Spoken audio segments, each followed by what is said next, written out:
शादी वाले दिन लड़की अपने घर से भाग जाती है और शादी अटेंड करने के लिए उसकी बहन जो अमेरिका से इंडिया आई होती है, घर वाले जबरदस्ती उस लड़की की शादी उस लड़के से करवा देते हैं। और शादी के 3-4 महीने बाद एक ऐसा राज खुल के सामने आता है जिसमें पता चलता है कि जो लड़की घर से भागी थी वो असल में घर से भागी ही नहीं थी। तो आखिर वो लड़की गई कहाँ थी? ऐसा क्या हो गया था जो लड़की एकदम से घर से गायब हो गई? तो ये कहानी है रिया नाम की लड़की की, जो कि अमेरिका में अपनी फैमिली के साथ रहती थी। उसकी फैमिली को अमेरिका में शिफ्ट हुए काफ़ी ज़्यादा साल हो गए थे और उनकी बेटी का जन्म भी वहीं पे हुआ था। रिया वहीं पे पली बड़ी थी और वहीं पे उसकी स्टडी हुई थी। चाहे रिया की स्टडी वहीं पे हुई थी, लेकिन उसके घर वाले उसे इंडिया के कल्चर के बारे में बताते रहते और रिया भी इंडिया के कल्चर को काफ़ी ज़्यादा पसंद करती थी। वो काफ़ी ज़्यादा रिलीजियस टाइप की लड़की थी। भले ही वो इंडिया छोड़ के बाहर आ चुके थे, लेकिन उनका प्यार इंडिया के लिए आज भी उतना ही था जितना वो पहले करते थे। वो इंडिया में रहते हुए अपने रिश्तेदारों को वीडियो कॉल करते, उनसे बातचीत करते और रिया की भी उनके साथ बातचीत करवाते। रिया जो कि सबसे ज़्यादा बात करती थी वो अपनी मामा की बेटी से करती थी और उसके साथ उसका काफ़ी ज़्यादा प्यार था। तो एक दिन रिया को पता चलता है कि प्रीति जो कि उसकी मामा की बेटी थी, उसकी शादी तय हो चुकी है और उसे शादी अटेंड करने के लिए इंडिया जाना पड़ेगा। और ये बात सुन के रिया काफ़ी ज़्यादा खुश होती है। वो अपने पापा को बोलती है कि मुझे इंडिया जाना है और वो अपने पापा को भी साथ लेके जाने की जिद करती है। लेकिन उसके पापा का गैस स्टेशन का काम होता है और इसलिए वो ज़्यादा टाइम इंडिया में नहीं रह सकता था। इसी वजह से वो रिया और उसकी माँ की दोनों की टिकट करवा के 1-2 महीने पहले उन्हें इंडिया भेज देता है। और जब रिया इंडिया आती है तो वो इंडिया आके काफ़ी ज़्यादा खुश होती है, क्योंकि एक तो वो पहली बार इंडिया आई थी और उसे इंडिया का कल्चर एक्सप्लोर करने में बड़ा मज़ा आ रहा था। तो जब वो एयरपोर्ट पे लैंड होती है तो उसके मामा की बेटी उसे लेने आती है, क्योंकि वो रिलीजियस टाइप की थी। तो सबसे पहले वो मंदिर में जाते हैं और मंदिर में जाने के बाद वो अपने घर के लिए निकल जाते हैं। और रास्ते में रिया देखती है कि चारों तरफ खेत ही खेत हैं और चारों तरफ ऐसी हरियाली देख के वो काफ़ी खुश होती है। तो जब वो घर पहुंच जाती है तो घर पे शादी का माहौल था और चारों तरफ खुशियाँ ही खुशियाँ थी।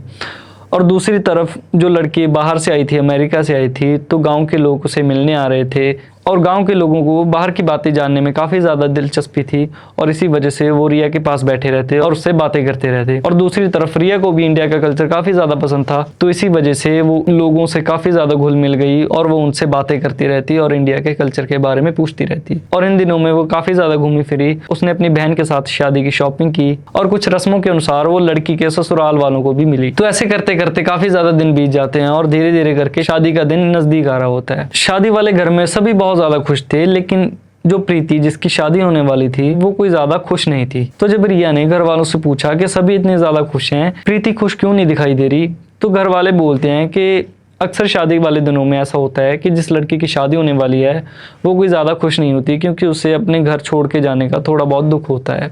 तो इस वजह से वो थोड़ी मायूस है और वो अपने घर की सबसे लाडली बेटी है और इसी वजह से वो थोड़ी मायूस हो रखी है कि उसे अपना घर छोड़ के जाना पड़ेगा। लेकिन रिया को कहीं ना कहीं ये बात खाई जा रही थी, क्योंकि इतना मायूस कोई भी नहीं होता चाहे उसकी शादी ही क्यों ना हो रही हो। तो रिया ने प्रीति से भी पूछा कि तुम मुझे काफ़ी ज़्यादा टेंशन में लग रही हो कि आखिर बात क्या है।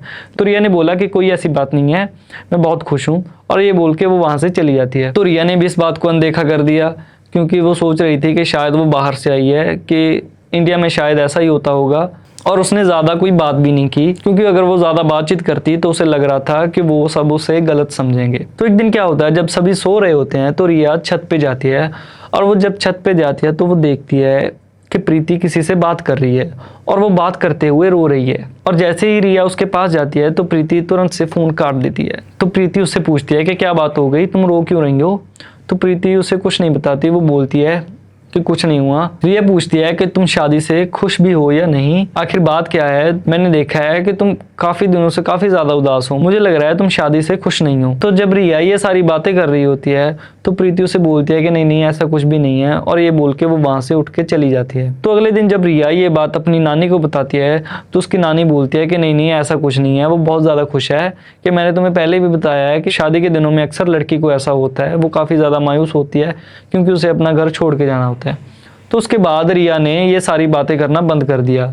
उसे ऐसा था कि अगर मैं बार बार यही बातें बोलूंगी, बार बार घर वालों को ऐसा बोलूंगी कि प्रीति खुश नहीं है, तो घर वाले मुझे गलत समझेंगे। तो उसके बाद सारे शादी की तैयारियों में जुट जाते हैं। तो ये सब होने के बाद हल्दी वाला दिन आ जाता है और इस दिन सबको बहुत ज्यादा खुशी होती है। रिया की मामी भी बहुत ज्यादा खुश होती है और उसकी नाना नानी वो भी बहुत ज्यादा खुश होते हैं। सभी तैयारियों में जुटे हुए थे और चारों तरफ खुशी का माहौल था। तो जब हल्दी की रस्म करने के लिए रिया प्रीति को लेने उसके कमरे में जाती है तो वो देखती है कि प्रीति अपने कमरे में नहीं थी। तो वो इधर उधर ढूंढती है तो उसे प्रीति का कुछ भी पता नहीं चला। तो वो आके अपनी नानी को बताती है कि नानी, प्रीति अपने कमरे में नहीं है। तो उसकी नानी बोलती है कि कोई बात नहीं, वो इधर उधर होगी, जाके कहीं ढूंढ लो। तो रिया ने बोला कि मैंने हर जगह देख लिया लेकिन मुझे प्रीति कहीं भी नहीं मिली। तो ये बात सुन के उसकी नानी भी थोड़ी टेंशन में आ जाती है। तो ये बात उसकी नानी प्रीति की माँ को बताती है और जब प्रीति की माँ को इस बात का पता चलता है तो वो भी प्रीति को ढूंढने लग जाती है, लेकिन प्रीति किसी को भी नहीं मिलती। और जब प्रीति किसी को नहीं मिलती तो सभी परेशान हो जाते हैं। तो धीरे धीरे करके वहां पे प्रीति का पिता और प्रीति का भाई भी आ जाता है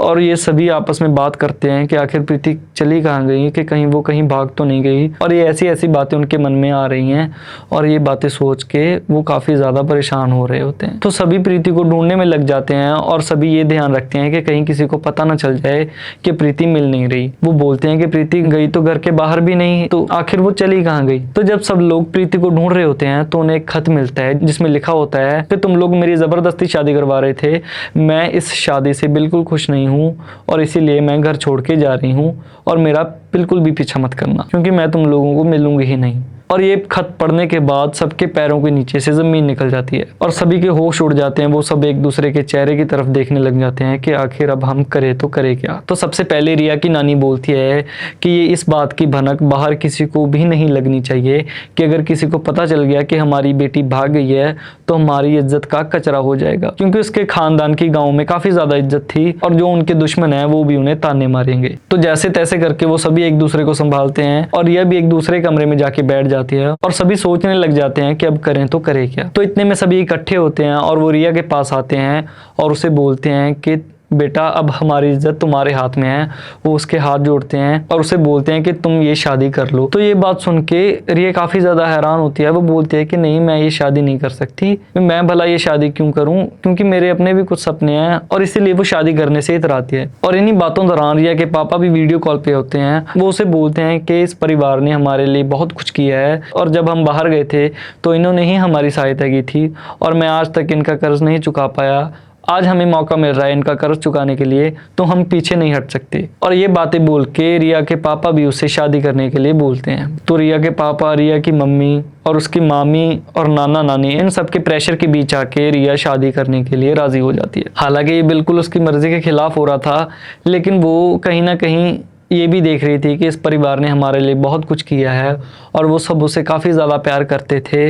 इसी वजह से उसने शादी करने के लिए हाँ कर दी। तो जब वो शादी के लिए हाँ करती है तो वो बोलती है कि अगर ससुराल वालों को पता चल गया कि ये तो वो लड़की है ही नहीं जिससे वो रिश्ता तय करने के लिए आए थे, तो रिया की नानी बोलती है कि इसकी तुम बिल्कुल टेंशन मत लो, मैंने उनसे बात कर लिया है कि ऐसे ऐसे करके हमारी लड़की भाग गई है और हमने तुम्हें शादी करने के लिए राजी किया है। और इस बात का उसके ससुराल वालों को भी कोई इतराज नहीं है, वो बिल्कुल राजी हैं क्योंकि उनकी भी इज्जत का सवाल है। और इसके बाद रिया को कमरे में भेज दिया जाता है और उसकी मामी आती है कुछ लड़कियों के साथ और उसे बोलती है कि ये लड़कियां तुम्हारी तैयार होने में मदद कर देंगी और तुम तैयार होकर बाहर आ जाना। और इस बात का ज्यादा खुलासा भी नहीं किया गया कि लड़की शादी से भाग चुकी है और दूसरी लड़की उस जगह पे आ गई है। तो जब शादी की रस्में होती हैं सभी बहुत ज्यादा खुश होते हैं क्योंकि सबकी इज्जत बच चुकी थी और शादी भी अच्छी हो चुकी थी। तो जब रिया ससुराल में जा रही होती है तो वो जाते जाते रास्ते में यही बात सोच रही होती है कि आखिर उसके ससुराल वाले उसके साथ कैसा बिहेव करेंगे, कि क्या उनका बर्ताव होगा, क्योंकि जो लड़की से वो शादी करने के लिए आए थे,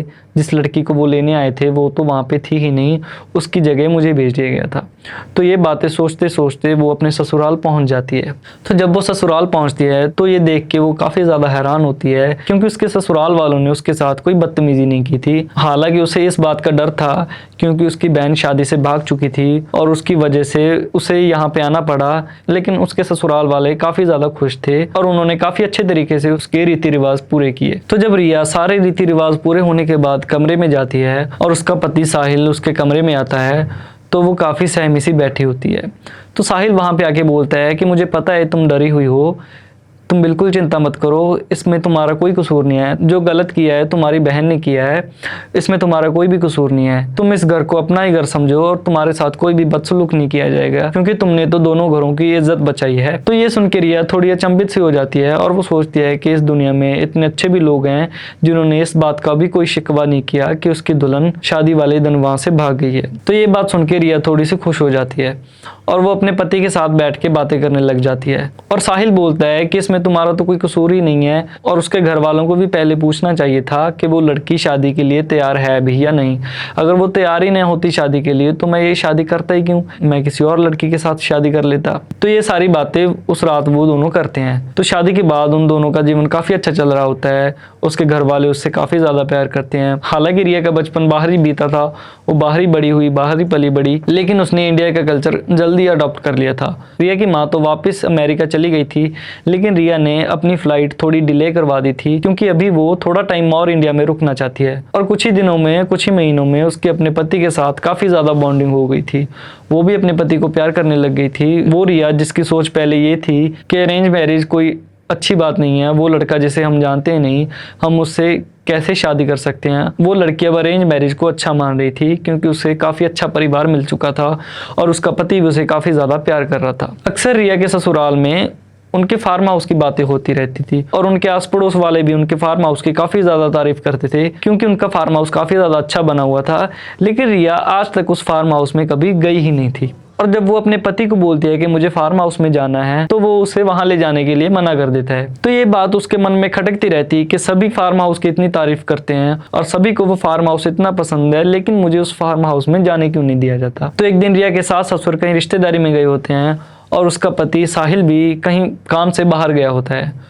तो वो उस रात डिसाइड करती है कि मैं आज फार्म हाउस में जाऊंगी और वहां पे जाके उसे एक्सप्लोर करूंगी। तो जब रिया फार्म हाउस में जाती है तो वो देखती है कि फार्म हाउस बहुत ही ज़्यादा अच्छा बना हुआ होता है।